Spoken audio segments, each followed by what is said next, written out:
Well, there's the conference, fellas. I hope you enjoyed it. Let me talk to you about overall. Let's do overall, then we'll do the mind-blowing announcement, and then we'll talk about God of War. So overall, I thought it was fine, right? There were some standouts for me. I thought Project Eve looked really good. I thought Forspoken looked great.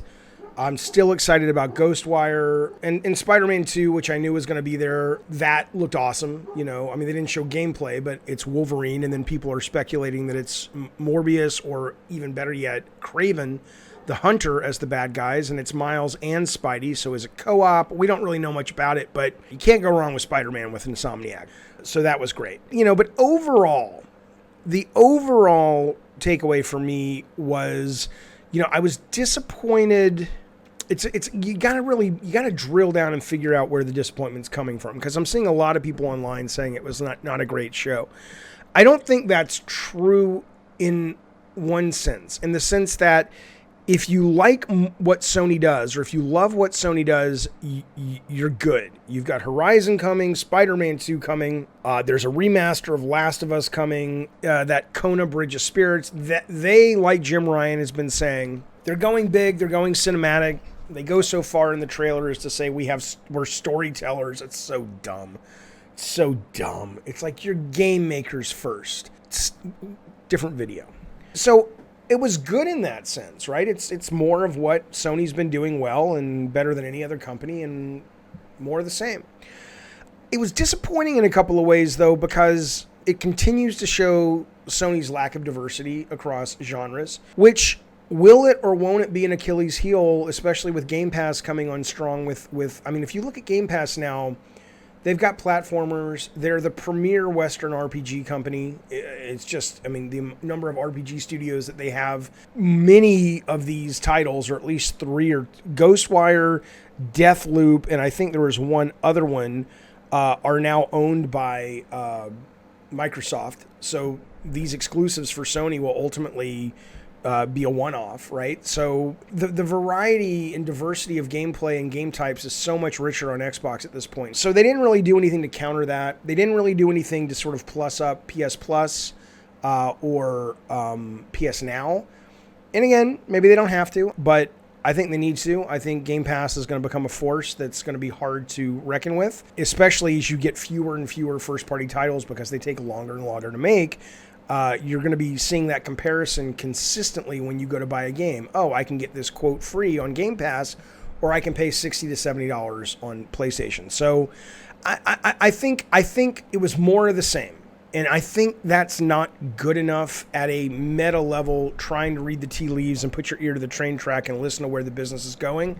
But certainly, if you look at how Sony's been dominating and making a shit ton of money, if you assume that technology is stagnant and entertainment is stagnant, then Sony will continue to dominate. But most people who watch entertainment and technology knows that all it takes is one Fortnite. All it takes is one Among Us or iPhone or whatever to come in, and or Nintendo Wii to come in and shake up the whole thing. And I just think Sony is disturbingly static, and that was the big takeaway. And I think that's why I don't think people are looking at the games and going, I'm not going to fucking play Ghostwire, I'm not going to fucking play Forspoken, that looks like shit. No, I think what they're disappointed in, Sony fans are used to getting at least a little dollop, if not a whole heap and helping of innovation and freshness. And I get it, man. I get it. You know, I don't want to get into politics here, but I don't mean political politics like government, but you know, I think Shu is wonderful doing indies because he's brilliant at that stuff. But I think you're seeing what Sony looks like when it's run without a little bit of the crazy. Sometimes the crazy is going to get you things that don't sell as well as you hope, like Death Stranding and Dreams. But sometimes the crazy is going to get you the magic that you love from Sony. And I get the crazy's getting a little bit more expensive dice to roll, but I think this is what it looks like when Sony plays it safe. And I think the fan response, if what I've seen in my stream and then going onto Twitter is indicative of the majority who watch this conference, I think that's a pretty negative thing. I think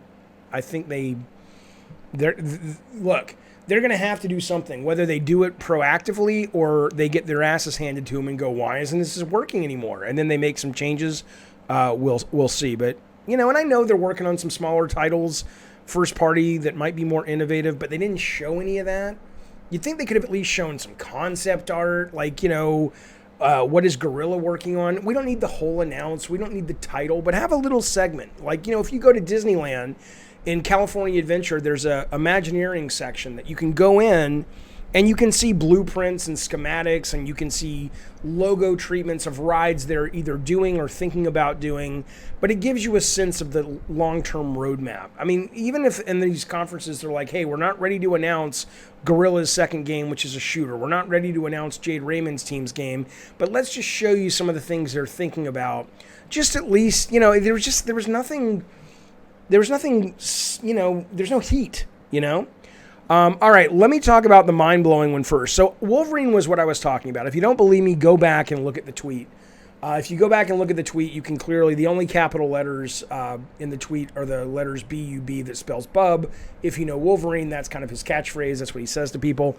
So I was telegraphing it, but I didn't want anyone to know I was telegraphing it because it wasn't my reveal to give. I'm surprised more people, I was wrong in that everyone's mind wasn't blown. I think Insomniac doing any Marvel hero after Spider-Man is fucking phenomenal. It's going to be great. The fact that it's Wolverine, who's incredibly popular, who's going to be more popular because by the time this comes out, the X-Men will have been introduced in the MCU.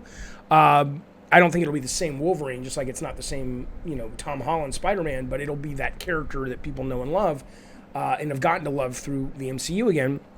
And Logan was brilliant. I don't know with that dog, man.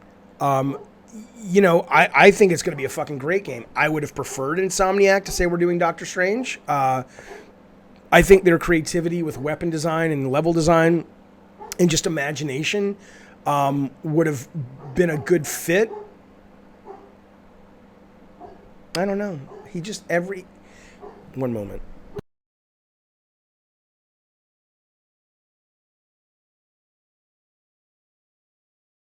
Because that was loud. I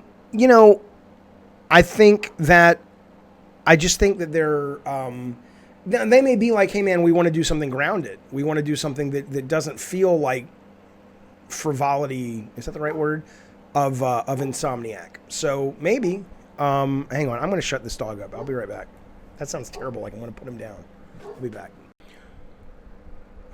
Okay. Sorry about that. So I thought that Spider-Man, though, was... not Spider-Man. I'm all lightheaded, sorry. I thought Wolverine would blow people's minds, but I don't know how M-rated it's going to be, how T-rated. Spider-Man has done so well for Sony, A, because it's great, and B, because it's all ages. But, to be fair, Last of Us has done really well for Sony. So I hope it's Logan-esque. I hope it's M-rated. But regardless, Insomniac... Wolverine, come on. It's going to be fucking great. So I was very excited about that. So they showed that. They showed Spider-Man 2. And, of course, let's lock, down with God of War, which was the other thing I knew they were going to show. That's a rough one, man. That's a really hard game to make because oh, man. Oh, shit. Oh, okay. Well, whatever. But, fuck. That was just a scratch.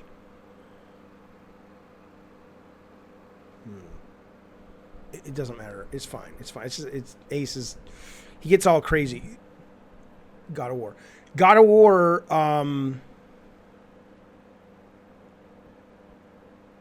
let's focus. God of War is a tough game to make because the new one. Because so much about what made 2018's God of War, it was a great game on its own. Fucking great game. One of my favorite games I've played in ages. But so much of what made it go well and beyond that was the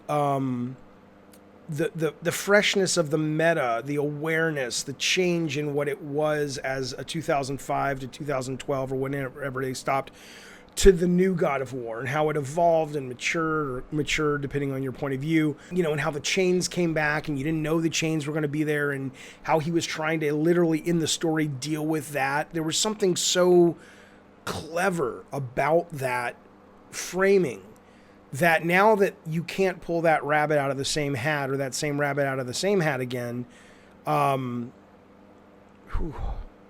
just need some drink. I don't have time to edit, so I'm just going to go. I'll deal with this later. You can't do that again, right? So what you're left with is the game has to stand on its own. And in that, I got to say, I thought the trailer was disappointing. It wasn't bad. I'm sure it'll be great. Eric Williams, who's they announced was the director, is one of the heroes of the business. He was with us from the very first God of War. All the combat that you love, the fluidity, the power. A lot of that was Corey, a lot of that was Derek Daniels, but so much of that was Eric Williams across all the God of War titles. The guy is a bona fide combat genius. And I don't know. He's also a really good, honest, nice guy. And I think if they had come to Eric and said, direct this, and he didn't think he could not just handle the gameplay, but the narrative and all that, he would have said, I don't got anything. I can't do it for you guys. So I have great faith in him as a human and as a creative and as a developer. So I'm not worried about God of War. I'm more worried about why they'd put that trailer out. It was a very bad trailer in the sense that because you can't pull the rabbit out of the hat again, you have to pull out a new rabbit, right? Whether that is cool new weapons that we haven't seen Kratos use or a new way that you can interact with Atreus. I was saying when I was watching it, the trailer, it was clear there was this building tension between Atreus and Kratos. And maybe that comes into play. This is too rote, but I'm going to pitch it this way because I haven't thought about it. But something like where as their relationship begins to fray, you get to be more aggressive because they're both angrier. And that makes you more powerful. But you also have consequences to losing that connection with your father or with your son. And maybe that makes you also sloppier or your other health, your mana bar doesn't fill as quick or what just something that mechanically is interesting or monsters that they would have shown that look more, like, oh, here's a really cool new way to fight a monster or this thing does something really weird and cool that we haven't seen. There was no creativity to be seen in those respects. I'm not saying it's not there in the game, but in the trailer. There was no creativity in the environments. We've seen environments. It was almost like they were just reusing all the sets we've already seen from Ragnarok. Now, I'm not saying they are, of course. I mean, from the first God of War 2018. But if there was nuance there, it didn't come through in a trailer. I'm not saying they should have been running through the sands of Egypt, but there was nothing that made you go, oh, fuck, this is new, right? It just kind of looked more like, oh, it's rock and snow, okay. And then the last part is the graphics they look great, but they look like PS4. And it says at the beginning, I think it said captured on PS5. So there was really nothing about it that was, wow. You didn't have the graphics that blew you away. They were good. They were nice, but, they look like PS4 graphics. It didn't look as good as like that Black Myth game coming out of China. It looked like more God of War 4. It looked like more God of War 4 in the environments and in the gameplay. And so then you're really left with the story, which is like, it's fine story, but I'm not like, oh my God, I really am invested in what happens with Ragnarok. I'm like, whatever, it's not going to happen. They'll solve it. I mean, it's whatever. It's like, what, did you really think Thanos was going to snap and the Marvel characters would never come back? It'll get worked out. So there's not this, sense of I have to know what happens because they didn't really leave the last game on this kind of cliffhanger. And, you don't have that meta to carry you through of like, oh, this is such a subversive, weird, interesting game because it's really in some ways doubling down and rejecting what made the original games so successful. So I think I'm excited. I'll play it. It'll do well. But I think God of War really reflects that overall sense of Sony playing it safe. And look, man, when you're rolling $250, $280, $300 million dice, I get why you would want to play it safe, but it's very easy to get into these situations where you're playing it so safe that you're going to get left behind. And, tech and entertainment, like I was saying earlier, is littered with examples of people coming along and taking the crown from the leader because the leader, it's not that they get complacent. I would not accuse anyone of Sony of being lazy, but I think it's a leadership issue. I think the leadership says, look, we're going in this direction. We're doing more of the same. And I think it's, somebody in my chat was saying, quoting Steve Jobs saying, stay hungry and stay foolish was like one of his good pieces of advice. And I don't think Sony feels dangerous anymore. I don't think they feel edgy anymore. They don't feel connected anymore. They feel very corporate now. And this presentation, I think, is a real indicator of that. I'm not saying there's shit they're not working on behind the scenes that isn't this. And there was no PS Plus, PS Now. Come on, that's weird, man. Anyway, overall, if I have to rate it, I would say the individual games I saw, there might be a number. I'd be stunned if there weren't like 6 or 7, 8, 9, 10 out of 10 games, which ultimately is all that really matters for the most part. But as a conference and as a reflection of sort of confidence in Sony as a game company, as a fan, not an investor necessarily, at least short term, I'd say it was like a 4 out of 10, 5 out of 10. It was fine. There were a couple of highlights, but overall, I didn't think it was I think it's. I'd be a little worried if I was Sony right now. I'd be going, this is the best we got, and I don't mean that like the quality. The quality's bar none better than anything else out there. I'm saying this is the best we've got in terms of innovation, fresh thinking, pushing the envelope, banging the drum of coolness to get the audience to pay attention. It kind of starts to feel like Apple after Jobs left. And it kind of starts to feel like, well, and they made tons of money. They're still making, they're one of the biggest companies in the world. So, Jim Ryan's like, good, fuck you, Jaffe. That's what I want it to be. But it's very safe. And in that, it's easier to be safe in technology than it is in entertainment. If in entertainment you're not exciting, you're kind of dead.